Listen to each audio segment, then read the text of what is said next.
Fechando com chave de ouro, né, o nosso evento assim, de celebridades, eu vou chamar o professor Dr. Ricardo Dias, da Unifesp, do Centro de Genomas, o cara do Fantástico da Cura, né, que vai explicar para a gente um pouquinho do porquê que os pacientes HIV envelhecem mais rápido, né, o porquê que é importante a gente pensar além do HIV. Tá bom? Obrigada, Ricardo, pela presença mais uma vez.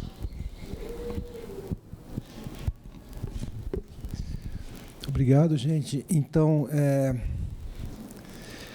já pegando esse gancho que foi dito, uma pessoa que vive com HIV, ela funciona somaticamente, quer dizer, o corpo dela funciona como se ela tivesse 15 anos a mais.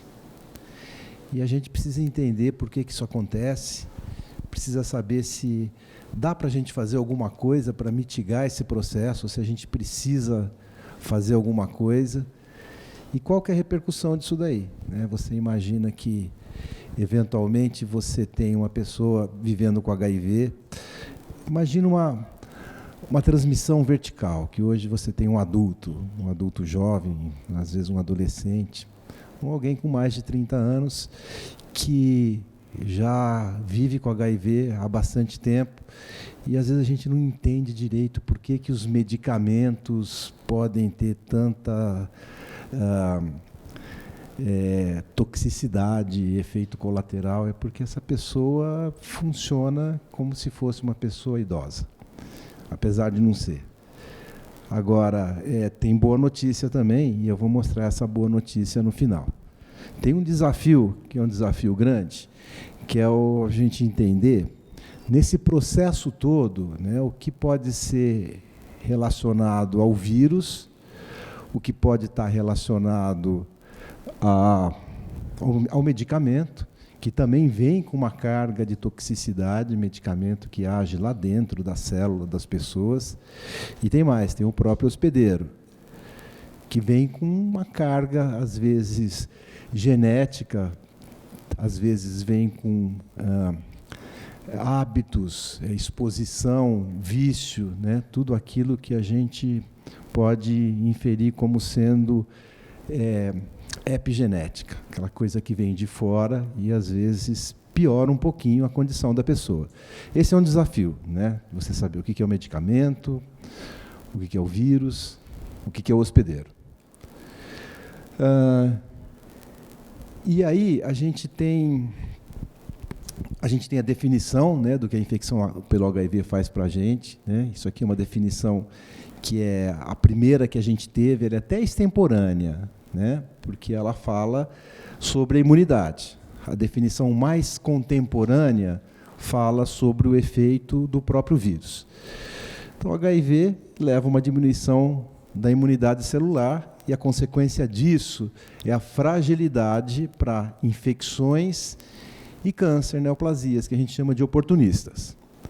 Agora, o que a gente acha que é mais moderno é entender que o HIV traz uma doença sistêmica inflamatória que acelera o processo de envelhecimento, que é a degeneração dos órgãos e dos tecidos. Esse processo inflamatório a gente chama de microinflamação. O americano chama isso de inflammaging. Inflammaging é inflamação que envelhece, que é uma inflamação ruim, um perfil de inflamação ruim. A vocação da inflamação é para ser boa. Inflamação elimina patógeno, repara tecido, protege a gente. A microinflamação ela é degenerativa. Ela tem um perfil que faz com que a gente possa desgastar mais rapidamente o nosso corpo. E ela não acontece só no HIV. Ela acontece em algumas doenças crônicas. Acontece em insuficiência renal crônica, doenças reumatológicas, acontece em diabetes, hipertensão arterial sistêmica, quem tem disfunção ventricular esquerda, e acontece no HIV também. E eu vou tentar mostrar como é que isso daí aparece. Ela aparece basicamente pela inflamação causada pelo vírus e por um processo que não tem a ver com o vírus diretamente, mas que é a translocação bacteriana. A pessoa é exposta pelo HIV, A infecção começa depois que você tem uma exposição a uma quantidade grande de vírus, porque a gente tem nossa imunidade inata. A imunidade inata é feita pela célula dendrítica, né? Essa é a imunidade inata para vírus. A célula de Langerhans é a célula dendrítica, por exemplo, que está na região genital, que vai lá e vai neutralizando os vírus. Isso acontece até no intravascular. Mas quando você tem uma quantidade grande de vírus, a célula dendrítica vai montar a resposta imune adaptativa e pega normalmente um vírus só, leva esse vírus para o linfonodo regional, e aqui a estratégia não foi boa para o HIV.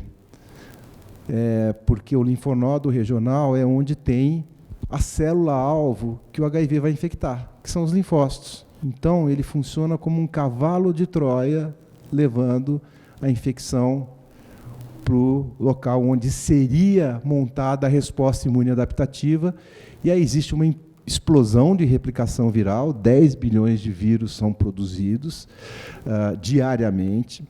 Esses vírus eles vão se sedimentar em órgãos linfóides. O maior órgão linfóide do corpo humano é o trato gastrointestinal, né? 60% dos nossos linfócitos estão no trato gastrointestinal.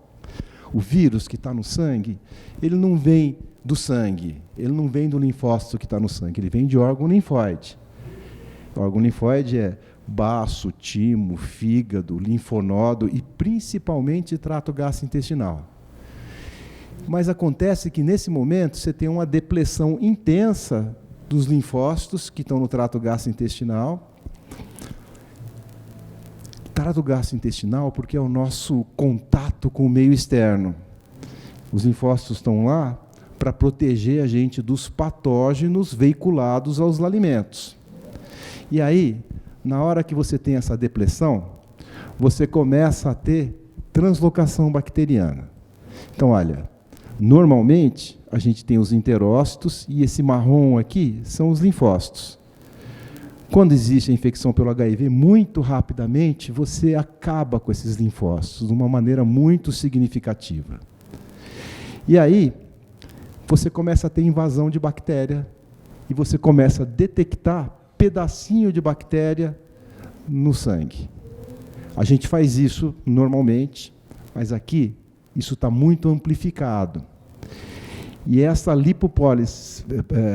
lipopolissacáride, pedacinho de bactéria, leva a uma inflamação muito grande ao corpo. Olha a evidência da translocação. Se você dosar o LPS, pedacinho de bactéria, ele existe na pessoa que não vive com HIV. Na hora que você tem uma infecção aguda, você ainda não tem essa repercussão da translocação, mas conforme o tempo vai passando, você percebe que a translocação ela vai existindo. E aí, isso aqui inflama. A inflamação específica do HIV a gente chama de ativação celular. Você olha isso daí por citometria de fluxo. Você separa CD4, CD8 e vê dois marcadores, né? O HLA-DR e o CD38. E aí, se isso estiver alto, é porque tem inflamação, tem ativação celular.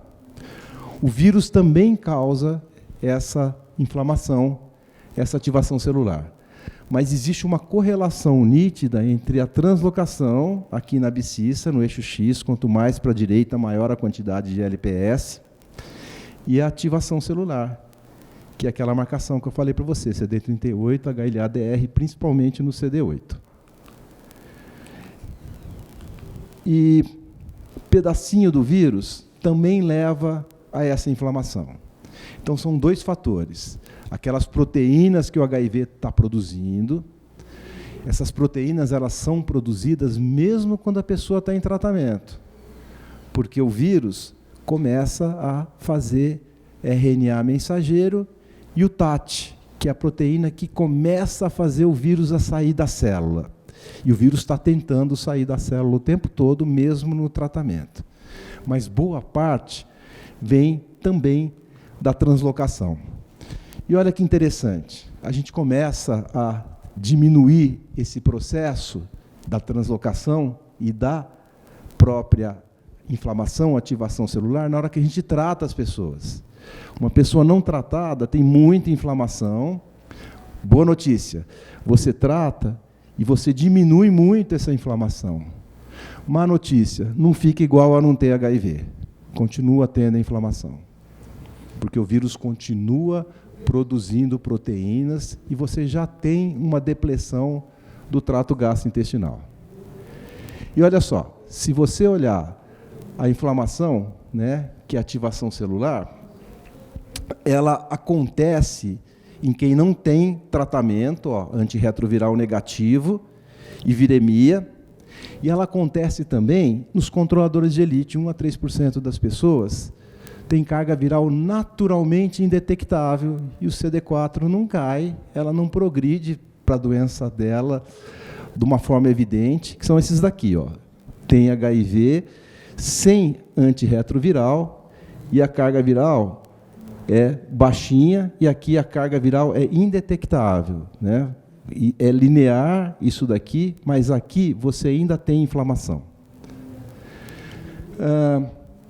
Na hora que você trata, de novo, né, isso aqui persiste, mas não fica igual a quem não tem HIV. Isso aqui são os controladores, esses aqui são as pessoas que estão tratadas com carga viral indetectável, e aqui com a carga viral detectável. Né, você mantém essa translocação. Existem até evidências de que, se você estabilizar melhor o intestino da pessoa, você consegue diminuir a translocação, como foi feito com probióticos num determinado momento.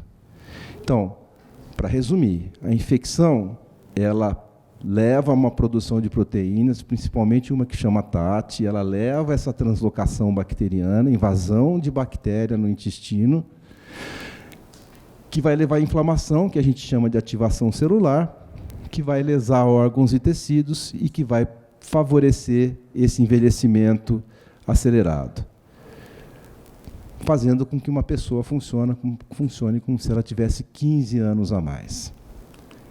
E você sabe o que é o envelhecimento? Que está acelerado com o HIV? É isso aqui. O envelhecimento é o cálcio saindo do osso, o cálcio entrando nas artérias, o cérebro ficando mais reduzido, atrofiado, e aí a gente vai ter perda da memória recente, vão acabar os hormônios do cérebro, noradrenalina, serotonina, dopamina, então a gente vai ter depressão. Acaba a melatonina, você dorme menos. Você tem uma perda da função do fígado e do rim. Você perde os hormônios, inclusive os gonadais. Você tem um envelhecimento da nossa imunidade, que é a imunossenescência, levando a gente a ter risco de câncer. Todo dia a gente produz célula neoplásica, e a gente faz um ótimo trabalho eliminando essa célula neoplásica. Conforme você vai envelhecendo, você vai perdendo essa capacidade, e não é à toa que as neoplasias elas são mais incidentes numa idade maior. E a gente vai tendo a fragilidade. Fragilidade, resumidamente, é a velocidade com que a gente responde a estímulo ruim, nociceptivo. Infecção, trauma, distúrbio metabólico, está mais diminuído. Isso tudo está acontecendo com a gente agora. E isso tudo está acelerado na infecção pelo HIV. E aí, a gente percebe que, mesmo na hora que você trata a pessoa e a carga viral fica indetectável, você ainda continua tendo uma incidência maior disso tudo aqui. Doença cardiovascular, câncer, principalmente de pulmão e ginecológico, fratura, disfunção ventricular esquerda, insuficiência hepática e renal, alteração cognitiva e a fragilidade. O tratamento ele não faz com que isso fique exatamente igual a quem não tem HIV.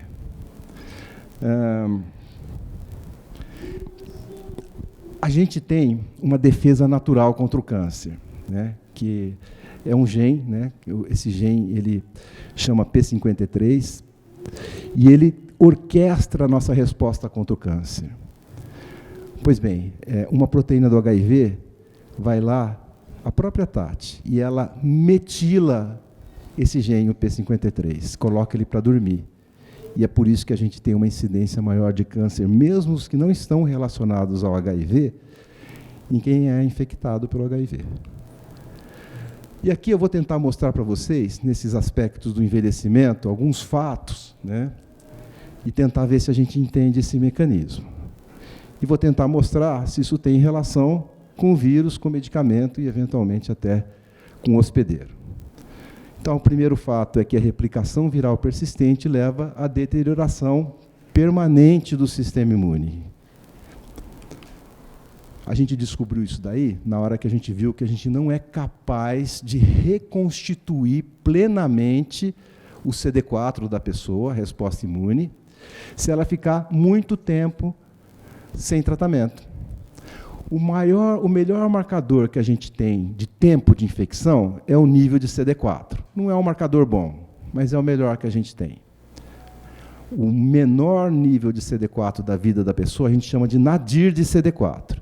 E os estudos mostram que, na hora que você começa a tratar, se o nível mínimo nadir de CD4 é alto, é concebível que você reconstitua plenamente,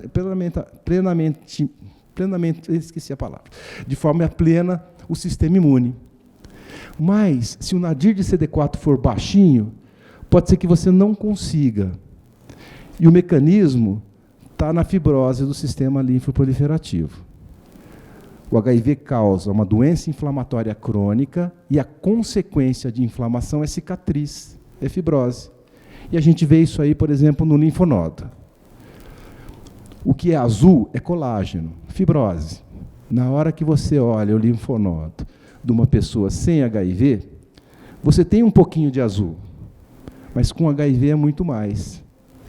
E isso se estabelece já no momento zero da infecção. No momento que o HIV entra no corpo, de forma muito precoce, num estágio que a gente chama de FIBG1, você já começa a ver a fibrose no linfonodo, no sistema linfoproliferativo. E a consequência disso daí é que você fica incapaz de repor CD4 de uma forma plena, se você demorar muito para tratar a pessoa. E a outra coisa é esse envelhecimento do sistema imune que está acelerado em quem tem HIV, a gente chama imunossenescência. Isso aqui é imunossenescência. É a redução do número e da função das células hematopoéticas, uma involução química. Tem dois tipos de célula T. Tem uma célula T que ela ajuda a gente porque ela aprende, a gente chama ela de célula T naive. E a gente tem uma célula T que ela não é muito boa para ajudar a gente chama de célula T de memória. Então, no envelhecimento, você tem uma redução dos níveis de célula T naive e um aumento da célula T de memória.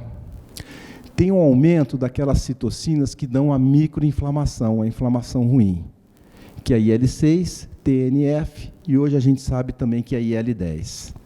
Tem uma diminuição da relação CD4-CD8. E tem uma diminuição da quantidade de anticorpos. E é por isso que, em idoso, você tem uma resposta à vacina que é ruim. Isso tudo aqui parece HIV, né? Não é. Isso é envelhecimento. É a senescência, que está amplificada e acelerada na infecção pelo HIV. Então, você tem também, né, como mecanismo, a imunossenescência. E aí a gente sabe que o envelhecimento natural, ele amplifica a imunossenescência. Isso é importante porque a gente enxerga hoje em dia as pessoas vivendo com HIV envelhecendo, que é uma boa notícia, e a gente enxerga também as pessoas adquirindo HIV numa idade mais avançada. E olha o que acontece na resposta ao tratamento antirretroviral. Mostrei isso aqui antes, e falei que quanto menor o nadir de CD4, menor a chance de você reconstituir plenamente o nível final de CD4. Só que aqui, a linha tracejada é das pessoas com mais de 50 anos.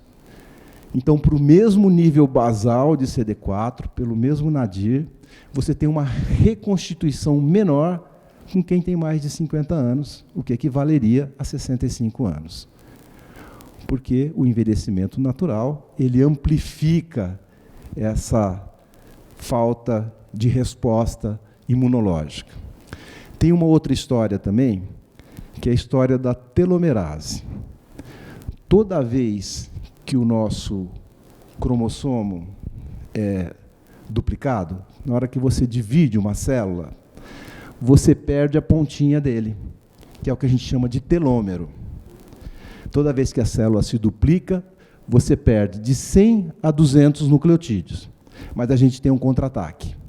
O contra-ataque é uma enzima que a gente tem no corpo que chama telomerase, uma transcriptase reversa, que vai lá e coloca numa sequência conhecida de 100 a 200 nucleotídeos, para você não perder informação na hora que a célula divide. Só que não dá conta, porque com a idade vai diminuindo a pontinha. A gente sabe que algumas doenças em que a telomerase, essa enzima que contra-ataque, ela tem uma deficiência contrária. Algumas doenças crônicas têm uma deficiência na telomerase, a enzima do contra-ataque. São essas doenças aqui, ó, síndrome de Wegener, ataxia telangiectasia, síndrome de Bloom, anemia de Fanconi. Várias doenças, na hora que você mede a atividade da telomerase, está diminuída.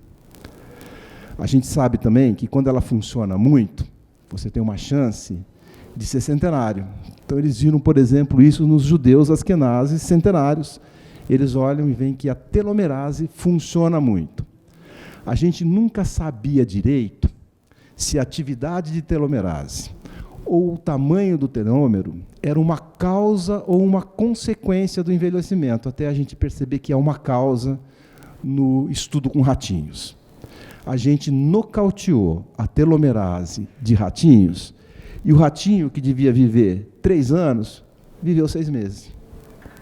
Então, é fundamental você ter uma telomerase, porque a sua deficiência faz com que você envelheça mais rápido. E eu estou falando isso porque a gente percebe, por exemplo, que o controlador de elite, ele tem uma atividade da telomerase maior do que o progressor rápido, aquela pessoa que progride em menos de 2 anos. A média que demora para a pessoa chegar a menos de 200 CD4 é 8,9 anos. Tudo tem nome e sobrenome, né? A pessoa que progride com menos de 2 anos é o progressor rápido. E a que não progride é o controlador de elite. E existe essa coincidência na atividade da telomerase maior no controlador de elite. E o que a gente viu é que aquela proteína do HIV, o TAT, ela diminui a atividade da telomerase. Então, existe naturalmente na infecção pelo HIV mais um fator de envelhecimento. Tanto o TAT quanto o VPR, ele começa a, no teste, mostrar uma diminuição in vitro da atividade da telomerase. Então, um dos fatores de envelhecimento também pode ser a diminuição da atividade da telomerase, proporcionada por essas proteínas que o HIV produz e que vão para o sangue, que é o TAT e o VPR. Olha, o medicamento também tem uma função disso daí. Lembra que eu falei que a telomerase é um inibidor de transcriptase, é uma transcriptase reversa? Os análogos aos nucleosídeos, que são inibidores da transcriptase reversa, todos eles também diminuem a atividade da telomerase. Então, a gente tem também um fator no tratamento que pode estar relacionado ao envelhecimento relacionado à atividade da telomerase. Então, existe uma inibição significativa da telomerase por todos os análogos aos nucleosídeos.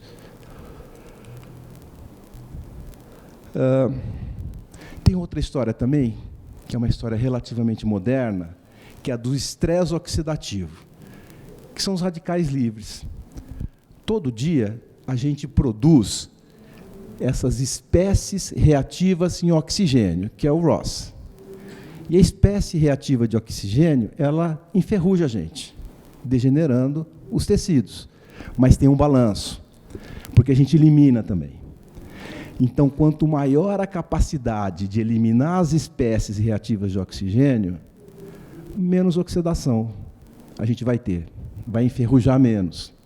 E a gente sabe que, às vezes, a gente tem uma capacidade menor de eliminar as espécies reativas de oxigênio, ROS. Isso está relacionado com a gênese de aterosclerose, Parkinson, insuficiência cardíaca, infarto, Alzheimer, fadiga crônica e morte celular programada. E, de novo, essa proteína do HIV, que chama VPR, leva ao estresse oxidativo maior. Então, mais um fator do HIV contribuindo para a degeneração de órgãos e tecidos. Então, como mecanismo, o estresse oxidativo desencadeado pelo VPR do HIV contribui para o envelhecimento. Essa outra proteína também, ela pode aumentar o estresse oxidativo. A gente tem que lembrar que a gente tem uma quantidade grande de vírus no corpo que está latente, e eles vão acordando da latência, esses vírus. Toda vez que ele acorda da latência, ele sai da célula e produz um monte de proteína. E é por isso que a gente não cura o HIV. Na hora que você para o tratamento, em 2 semanas o HIV volta. 2 semanas em média, porque algum vírus latente acordou. E esse vírus que está acordando, no tratamento, ele causa inflamação. Tem uma quantidade de vírus no nosso corpo que é vírus defeituoso, eles chamam de defectivos, que é vírus que não consegue sair da célula, mas ele tenta. Às vezes ele sai e não infecta a próxima célula. Ele é defeituoso porque falta um pedaço, sempre falta um pedaço. Depois que você trata uma pessoa por muitos anos, vai sobrar quase que exclusivamente vírus defeituoso. E esse vírus, que é um vírus zumbi, continua produzindo TAT, continua produzindo ENV, continua produzindo VPR, todas essas proteínas na intenção de sair da célula, que é o que faz com que a gente fique inflamado. E a gente sabe também que os análogos nucleosídeos, eles podem fazer com que a mitocôndria não funcione tão bem e asfixiem um pouco a célula, principalmente os análogos adenosínicos, né, como o tenofovir, DDI, porque eles parecem muito com o ATP, o ADP, o AMP. E o que a gente viu é que, na hora que você olha as pessoas tratadas com análogos aos nucleosídeos, você tem uma morte das mitocôndrias que é muito maior do que com os outros medicamentos ou com quem não tem HIV. Então, existe o que a gente chama de disfunção mitocondrial, agora estou falando de medicamento, causado pelo estresse oxidativo do análogo nucleosídeo. E tem também uma correlação entre vírus, a gente chama de transativação. O HIV, ele estimula, transativa, vírus do grupo herpes, que são aqueles vírus que entram na gente e não vão sair mais. E o contrário também. Esses vírus do grupo herpes transativam o HIV, ficam estimulando o HIV. A gente sabe, por exemplo, que o citomegalovírus ele pode ter relação com aterosclerose em algumas pessoas, porque ele está ali, vivo sempre, e tentando fazer uma produção de proteínas. Então, o que a gente percebe é que, principalmente com citomegalovírus e com herpes simples, você tem um estímulo antigênico que vai expandir as células T senescentes, resistentes à apoptose e com potencial proliferativo limitado, diminuindo a chance da gente conter o vírus. Então, existe essa interação negativa entre o HIV e o citomegalovírus e o vírus da herpes simples. Tem um estudo que tratou as pessoas sem antirretroviral, mas contra o vírus da herpes simples, principalmente herpes 2, com valaciclovir. E aumentou o CD4 das pessoas comparados com o placebo, mostrando que diminuir a atividade de vírus do grupo herpes pode melhorar a imunidade das pessoas. Tem também um papel ruim dos inibidores da protease, que lembram uma doença que a gente já conhece, doença rara, chamada progéria. A progéria, ela ela aumenta a prelamina A. Então, ela leva ao envelhecimento principalmente da musculatura lisa, que é o que está no intravascular, por exemplo. E ele pode ser até, né, a prelamina A, um biomarcador de envelhecimento vascular. E a gente já conhece uma doença rara que ela leva ao envelhecimento vascular pelo acúmulo da prelamina A. Né? Você não consegue passar a prelamina para a lamina, que é o que a gente precisa da lamina, e essa prelamina ela é tóxica para a gente. E a gente viu in vitro que os inibidores da protease podem fazer isso daí, podem aumentar também a prelamina A. Então, eles trataram in vitro, né, com o inibidor de protease, células endoteliais da artéria coronariana e teve um acúmulo de prelamina A com estresse oxidativo e uma inflamação. E nesses estudos já antigos, 2010, eles viram que isso aqui podia ser revertido com estatina. E hoje em dia a gente tem até uma tendência maior, né, no estudo que saiu agora, chamado Reprieve, a usar a estatina nessas pessoas, porque você acaba preservando mais o intravascular das pessoas que vivem com HIV. Então, aqui com o mecanismo, a prelamina A age interferindo na mitose, induzindo o dano do DNA da musculatura lisa cardiovascular, levando a uma falha no processo mitótico, instabilidade genômica e envelhecimento prematuro. Estou falando aqui dos inibidores da protease. E é claro que a gente tem outras mazelas dos tratamentos, né, como o distúrbio metabólico, gorduras, açúcares. Hoje a gente tem visto correlação com diabetes, ganho de peso, hipertensão e outras alterações vasculares. Para concluir, a infecção pelo HIV leva a esse envelhecimento prematuro. Isso acontece pela translocação bacteriana, que leva a uma inflamação crônica, ou pela transativação dos vírus do grupo herpes. 80% das pessoas com mais de 18 anos têm CMV. E os produtos virais podem levar a um estresse oxidativo, com aumento, né, das espécies reativas de oxigênio, que podem dar, inclusive, disfunção mitocondrial. Existe a diminuição dos telômeros. Isso aqui tudo é reduzido, mas não é eliminado pelo tratamento antirretroviral. Os análogos também levam à disfunção mitocondrial, os inibidores de protease também podem fazer com que você tenha dano do intravascular, e você tem todos os outros distúrbios metabólicos do tratamento. No geral, o melhor é tratar, porque você acaba suplantando o efeito ruim dos antirretrovirais, ou a toxicidade de qualquer medicamento, tirando boa parte do dano que o vírus pode fazer no nosso corpo. Agora, deixa eu mostrar uma boa notícia. No geral, na hora que você vê a expectativa de vida das pessoas vivendo com HIV, ela aumenta ao longo do tempo e parece que ela fica quase igual a quem não tem HIV. Não fica na média exatamente igual, mas olhar a média não me parece justo. Deixa eu mostrar um estudo aqui que não olhou a média. Esse estudo aqui foi feito no Reino Unido, pegou as pessoas com 35 anos, com e sem HIV, e viu qual que seria a expectativa de vida entre homens e mulheres. Nessa linha aqui está a expectativa de vida do homem do Reino Unido, sem HIV. Se ele tiver HIV e tiver com a carga viral indetectável e o CD4 se reconstituir, ele vive mais. Esse é o meio copo cheio. O HIV protege.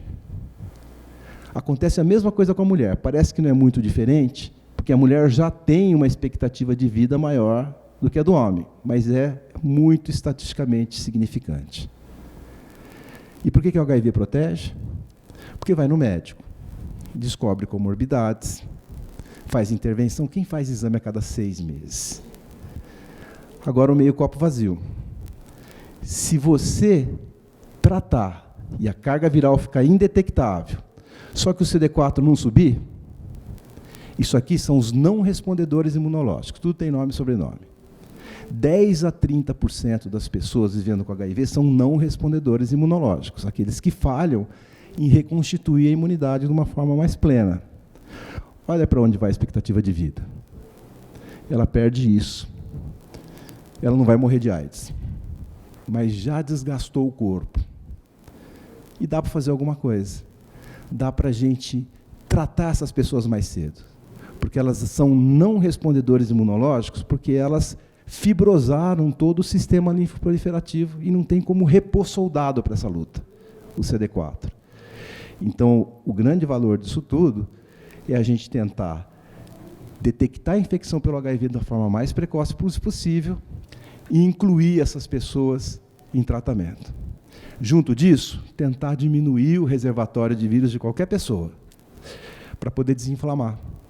Se a gente diminuir o reservatório de vírus, a gente aproxima, inclusive, essas pessoas da cura. Vai ficar mais fácil de curar. E existe um monte de estudo também, tentando várias estratégias para desinflamar essas pessoas, né, usando os mais variados tipos de anti-inflamatórios, né? Era isso que eu tinha para falar. Obrigado. Tem pergunta? Alguma questão, gente? Tudo bem, professora Alicia Krieger? A gente se conversou até no começo do ano passado com uma proposta indecente de doutorado. Estou aqui me matando. Não consegui fazer o doutorado com o professor, mas já estou quase pedindo demissão do ministério. Primeiro, um prazer. Estou aqui falando com o Fábio Mesquita, que didática é tudo, né? O senhor, nessa sua altura, e não é puxa-saquismo, mas o pesquisador, o cara que é, assim, falar como se estivesse falando com pessoas muito leigas, assim... eu estou maravilhada. Obrigada, professor. Uma pergunta que pode parecer boba, porque eu já sei, né, que as evidências não mostram isso, trabalho com PrEP há muito tempo, mas fiquei me perguntando. Tenofovir é um inibidor de transcriptase, ele também pode atuar a PrEP a longo prazo. Qual é a sua opinião em relação à PrEP usada de forma bastante crônica? Aqui no Brasil a gente ainda não tem dado de vida real, né, pensando em toda a diversidade epigenética que nós temos aqui no Brasil. PrEP oral com tenofovir, com 2 combinações de análogos de transcriptase, né? Poderia ter uma ação nesse estresse oxidativo e na questão da mitocôndria também, e até na telomerase, o senhor acha, professor? A boa vantagem, a primeira coisa, né, fazer o meu disclaimer aqui, eu sou fã de PrEP. Né? Eu também, por favor, não é uma crítica, eu até me pergunto. Se alguém falar mal, eu vou falar, você está tendo discriminação aqui. Né? Então, PrEP é a única coisa que mudou a incidência do HIV no mundo inteiro, tá certo? PrEP tem a vantagem de ser uma parte só do coquetel, não é tudo, é uma parte. Então, você já diminui a carga de toxicidade, porque você está usando uma classe só. Né?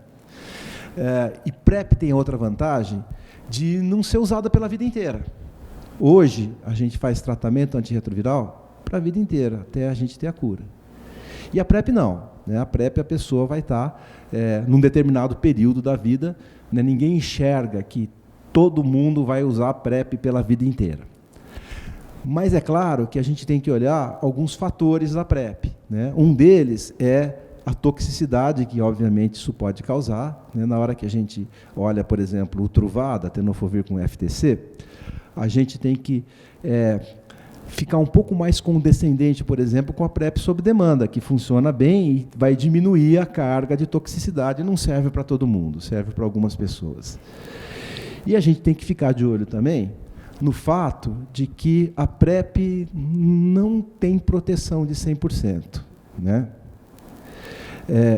Existe alguma verdade absoluta na vida? Acho que existe, né? A morte, por exemplo. Se nascer, você vai morrer. Existe alguma verdade absoluta na medicina? Por enquanto, tem uma, que está na nossa área, que é carga viral indetectável não transmissível. Então, essa é uma verdade absoluta. Você trata, carga viral está indetectável, não vai transmitir. PrEP não protege 100%.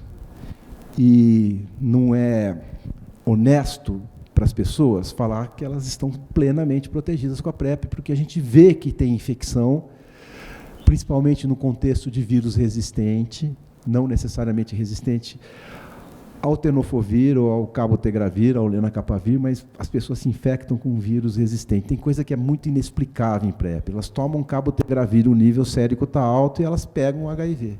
Normalmente tem resistência transmitida a outras classes. A gente tem que ver isso daí. A gente tem que amadurecer e deixar a PrEP cada vez mais segura, porque tem, obviamente, é o mesmo tenofovir, né? Não é um outro tenofovir. É o mesmo tenofovir, são os mesmos análogos que podem intoxicar a célula, podem asfixiar a célula, né? Pode, em algumas pessoas, levar à perda de massa óssea, em algumas dar lesão tubular proximal, né? Então, a gente tem que ficar de olho nisso daí. Então, a gente estimula, olha... como é que é? Que se fala na religião, vigiai e orai, tá? Orai e vigiai. Não adianta só orar, tem que vigiar também. Tem que ver se aquilo ali não está causando algum mal para a pessoa, né? Mas você tem toda a razão. Você tem. Mas é mais uma vez PrEP sempre, né? Obrigada.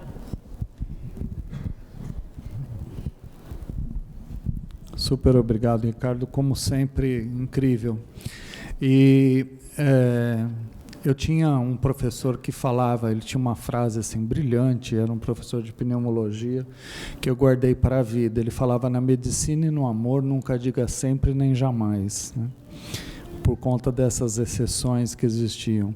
Eu me lembro de um dos eventos em que foi em Vancouver, e que eles apresentavam esse dado que você apresentou da UK, né?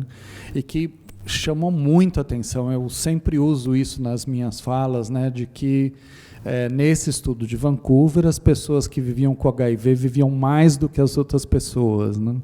E isso é muito impressionante, porque assim, é um tempo atrás, sei lá, algumas décadas atrás, era uma sentença de morte. E agora a gente está dizendo que a pessoa que vive com HIV, nessas circunstâncias, vive mais do que as outras pessoas. Então, isso é espetacular do ponto de vista, vamos dizer assim, de estímulo e etc. e tal. Pensando nisso, assim, que você pensa que a gente pode melhorar em termos de diagnóstico precoce, de coisa assim, que a gente não perca os pacientes para disfuncionalidade, vamos dizer assim, de acesso, né? Você quer falar, Elaine? Não, eu já soprei aqui. Olha como eu sou metida, né? Soprando para o Ricardo Dias. Resposta. Incorporar a TR4. Eu não sei por que o Ministério ainda não incorporou o teste rápido de quarta geração. Leva o recado. Eu acho que assim, tem algumas coisas que são relativamente preocupantes. Primeiro, o HIV ele sai da agenda muito fácil, né? Então, toda vez que acontece alguma coisa diferente, a gente esquece do HIV, né? Então, aquecimento global, esquecemos. Hepatite C, esquecemos. Covid, esquecemos. Então, primeira coisa, a gente tem que manter o HIV no radar, ele tem que continuar na agenda. É por isso que a gente tem o dia 1º de dezembro, etc. e tal. Então, isso é uma coisa. A segunda coisa é a boa notícia da boa expectativa de vida faz com que a maior parte das pessoas considere muito trivial você viver com o vírus, né? E não é uma coisa trivial, né?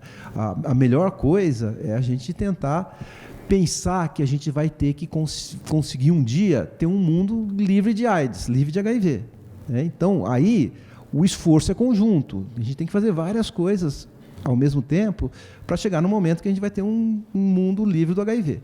E aí a gente vai ter que manter na agenda e vai ter que ter diagnóstico precoce, um tratamento precoce, porque além de você... Na hora que você olha os estudos da Kaiser permanente, que é na Califórnia, você percebe que a expectativa de vida das pessoas vai aumentando ano a ano com HIV, mas ela não chegou a ficar igual.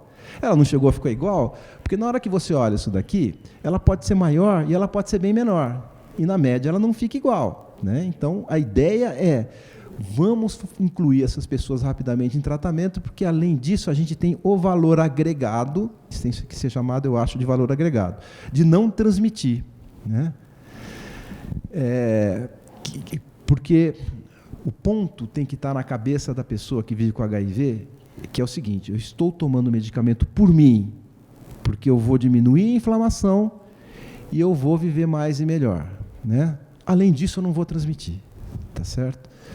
Então, é esse que é o ponto. E aí a gente tem que montar essas estratégias para manter na cabeça das pessoas, né, que a gente está, por exemplo, hoje, na melhor hora e no melhor lugar para saber se tem HIV. Eu acho que tem que ser isso. Estamos na melhor hora e no melhor lugar para saber se tem HIV. Melhor hora porque os testes são bons, né? E o melhor lugar porque a gente tem todo o tratamento que a gente precisa. Sabe qual que é o acesso aos antirretrovirais nos Estados Unidos? 50%. Sabe qual que é o acesso no Brasil? 100%. Melhor lugar. Até para estrangeiro. Pois é. Então, eu acho que é esse tipo de coisa que tem que ser dita, né? A gente tem que fazer com que as pessoas entendam que não é o fim do mundo se testar, né? Obviamente, entendendo que existe preconceito, existe discriminação, né? Existe o estigma da sorofobia, mas a gente tem que fazer alguma coisa pela gente, e a gente tem que fazer alguma coisa pelo Brasil, e a gente tem que fazer alguma coisa pelo mundo, que é tentar fazer com que as pessoas se testem e se incluam em tratamento o mais rapidamente possível, né? Eu acho que é mais ou menos isso. Para isso, não pode ter que manter a HIV na agenda, né? Eu complementaria, que eu não consigo ficar sem falar, né? Não, que eu vejo uma resistência muito grande dos colegas médicos, né? Chega um rapaz de 30 anos que quer fazer um check-up, sem antecedente familiar, nem de diabetes, nem de infarto, nem de derrame, ele vai lá e pede glicemia, colesterol e triglicérides, e não pede sorologia de HIV e sífilis.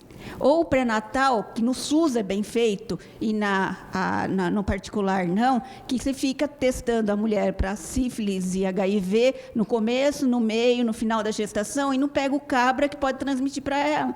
Então, a gente precisava, né, de um CRM ativo, no sentido de conseguir tacar na cabeça do camarada, que a gente tem que pedir teste. O que a gente vê, o pessoal não pede o teste do paciente. Né? As pessoas não pedem o teste por preconceito, por discriminação. Sabe quem não tem preconceito? O vírus. Verdade.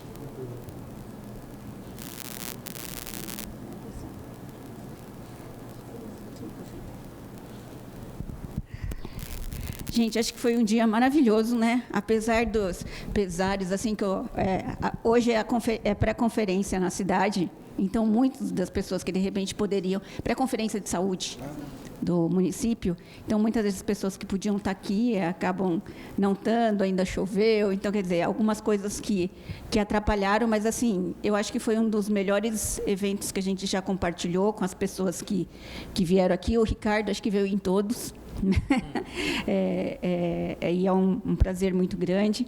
A gente quer te agradecer demais, Ricardo, por... Nossa, que pesado. Eu só não sei quem ganhou a cachaça e quem ganhou a Gabriela, porque já estava embrulhado entre você e o Fábio. Ó, Fatinho. E uma coisa que eu queria chamar a atenção, obrigada, Ricardo.